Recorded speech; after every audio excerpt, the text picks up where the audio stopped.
Wow, ito na nga mga kababayan.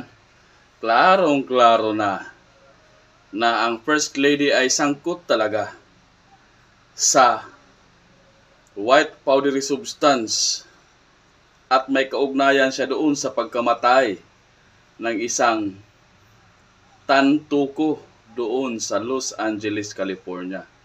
Ito mga kababayan, hindi niya talaga maitatanggi kasi mayroon talagang police report na nandoon talaga siya. Mayroon talagang mga taong nagbabalita na at nagbibigay ng tunay na totoong impormasyon na nandoon talaga siya, sangkot talaga siya. Ngayon, kaya palinin natin siya nakikita mga kababayan. Pero bago yan, welcome back again to sa ating channel dito sa Pinoy ang Emperador. Kumusta kayong lahat mga kababayan? Bago natin pagpatuloy ang ating video, nais ko munang hilingin sa inyo, please like, share, and subscribe sa mga hindi pa nakapag-subscribe natin sa ating channel.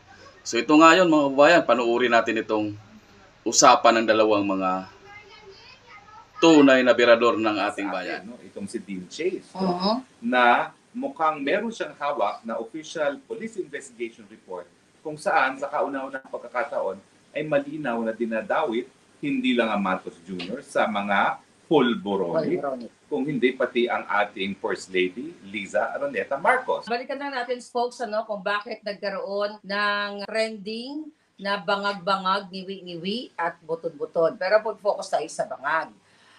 Balikan natin kung bakit ba nagkaroon ng bangag issue. Maliban doon sa statement ni Pangulong Duterte noong January doon sa hakbang na may isog. May mga pangyayari na talagang magpapatunay na itong mag-asawang ito ay tunay ngang bangag. Correct. Tunay nga. Babalikan natin yung PDEA leaks, di ba, sa Senate. Then, ang pag-expose ni Cathy Binag na inabutan siya ng polboron o inalok siya ni Lisa Tanas. Ang sabi nga, do you want?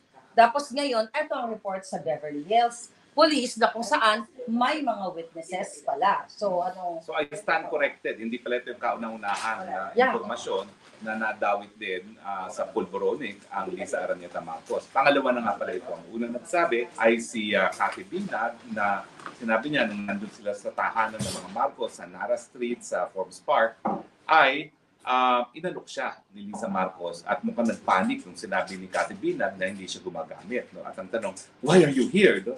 Medyo na-nervyo sila. No?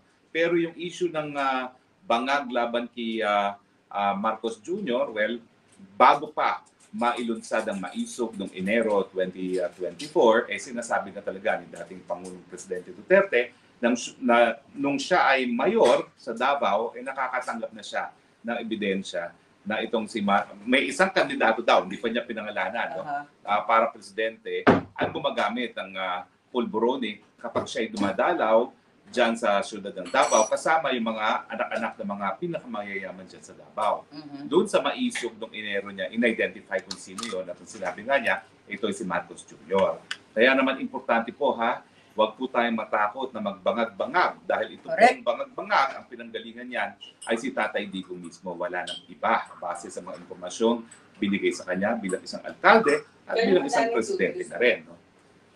Pero itong si Liza Araneta Marcos, bukod kay Cathy Binag, walang sinabing pulboronic din siya ang ating dating presidente. No? Yeah. At ang kauna-unahang indikasyon na mukhang pulboronic din siya ay itong police report na ibinasa ngayon ni Dean Chase. So, Marlica, sabihin mo nga, ano yung mga nakasaad dun sa police report na bago? Meaning, kasi binasa niya yung isang police report na alam niya may kopya ka. May kopya ko. Pero meron siyang additional na nakuha. At ano yung mga dagdag na impormasyon na nakuha niya na wala dun sa police reports na hawak mo rin?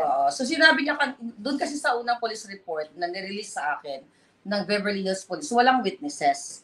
This time, may mga witnesses, di ba? May mga statement. May mga statement na nung nasa Waldorf Hotel sila at nag-happy-happy sila, nakitaan ng parang reaction itong yung namatay na di umano na over-D. Okay? So, at ito ay sinabi ni Lisa, based na doon sa document, na normal lang na reaksyon ng nagbabangag. Okay. So, kung ganyan, di ba?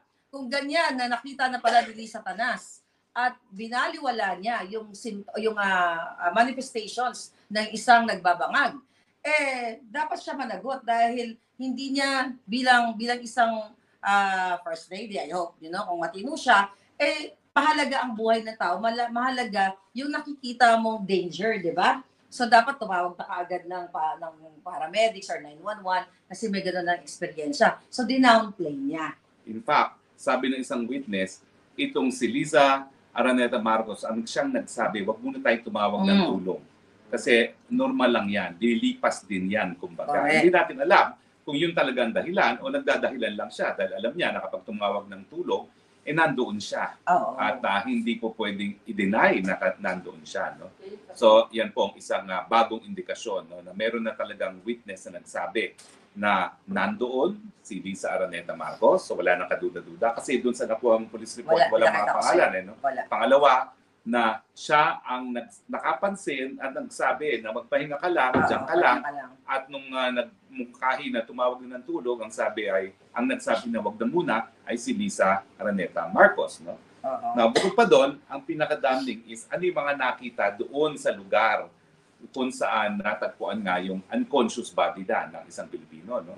Ano ba yung sabi ni Lindsay based sa blood din, meron talagang nakita na pulburon na kung saan naging dahilan nitong ng kanyang pagkamatay, di ba? Kasi hindi naman siguro ilalagay sa police report yon kung walang nakita. Correct. So based on that police report na recent, according to Din Chase, talaga namang dapat mapanagot itong mag-asawang bangag.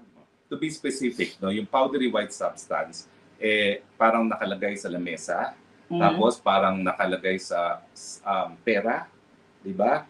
At saka meron ding powdery white. May mga pera na kayo sa table. Na meron din nakaroll na powdery white substance. Yeah. At parang meron din sa mirror, no, na mirror, mga powdery substance, no. At although doon sa police report, hindi pa nila ma-identify kung ano yun. Kasi syempre, dadalhin pa sa laboratory. Siguro sa susunod na police report, ma-identify na kung ano yung substance na yan. Kung pulburon ba? Or pulburonic. Alam nyo na naman ang depression ng pulburon. Pulburonic. Yung pulburon, dahilan para magka-diabetes. Ang pulburonic, dahilan para maging bangag. Yan. Kaya naman talaga, hindi dapat natin tigilan ang dance craze ng bangag. Ngiwi.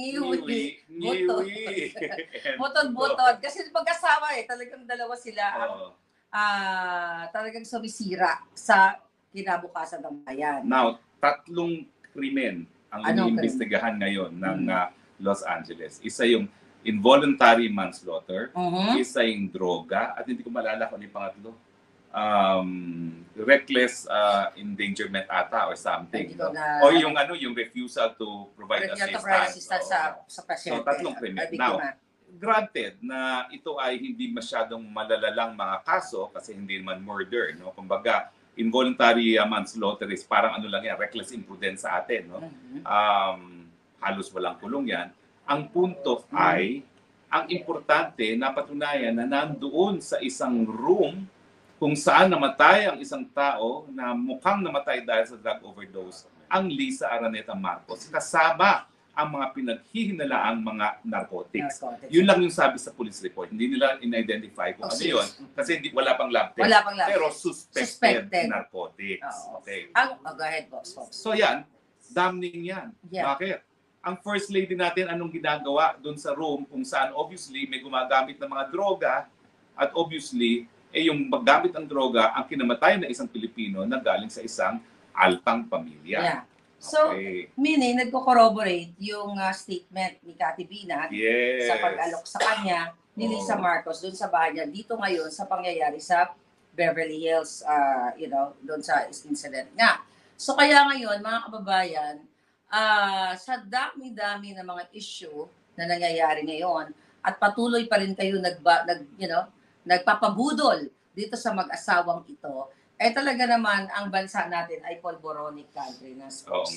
Dahil nakikita na yung mga pangyayari, kidnapping, involved si Liza sa kidnapping, lahat. So, ang nakakalungkot dito, at dito sa dito sa Europa, lumalaban tayo dahil nga isa sa dahilan kung bakit pinakidnap ang Pangulong Duterte, kasama dito sa mga isyong bangag-bangag na ito, ang pagsabi ni Pangulong Duterte na si Marcos ay bangag. Ito'y lahat pinagsama-samang galit ng bangag administration dahil sa ini-expose hindi lang ng Pangulong Duterte at nating mga nagsusupport sa kanya. Malinaw naman dun sa interview ni Lisa Araneta Marcos kay Tung Ying.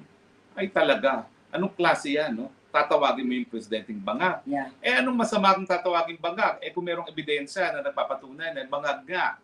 Tapos ngayon, nagagalit siya at tinawag ang sponsor niya na bangag. Anong ginagawa mo sa kwarto na may namatay dahil sa paggagamit ng suspected narcotics? Na sangkatutak na suspected narcotics. Hindi ito isang lugar lang na may narcotics. Maraming lugar na meron narcotics. So talagang lumalabas na nagkaroon ng session doon. Bagamat, hindi pa kumpirmado kasi nga ang susunod na police report identify kung ano yung powdery white substance na suspected narcotics. Pangalawa, no, hindi ko lang maintindihan bakit hindi dinrug test ng Los Angeles Police lahat yung mga tao na naroon. Diba? Well, hindi rin natin alam. Kasi nga, based dun sa aking puting ahas, ay inayos, okay, ginawa ng paraan at nagkaroon ng what they call that, extended immunity sa Panas. Anong masasabi mo doon bilang isang abogado? Mali yan. Kaya daw naka-uwi daw. Mali yan.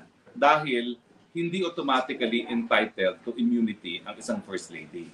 Entitled lang siya kung kasama siya ng presidente on an official mission. Huwag nyo namang sabihin official mission yung pulboronic session. No? At saka yung pagpunta niya doon, hindi naman niya kasama ang presidente. So malinaw na hindi talaga siya entitled to immunity. Bagamat, sabi din ni Dean Chase, no, matapos siya makakalap ng mga unang impormasyon, hindi na nag-release ng karagdagang pang impormasyon matapos ang mga Asian-looking men ay nakitang nakipagpulong doon sa Beverly Police according to that report.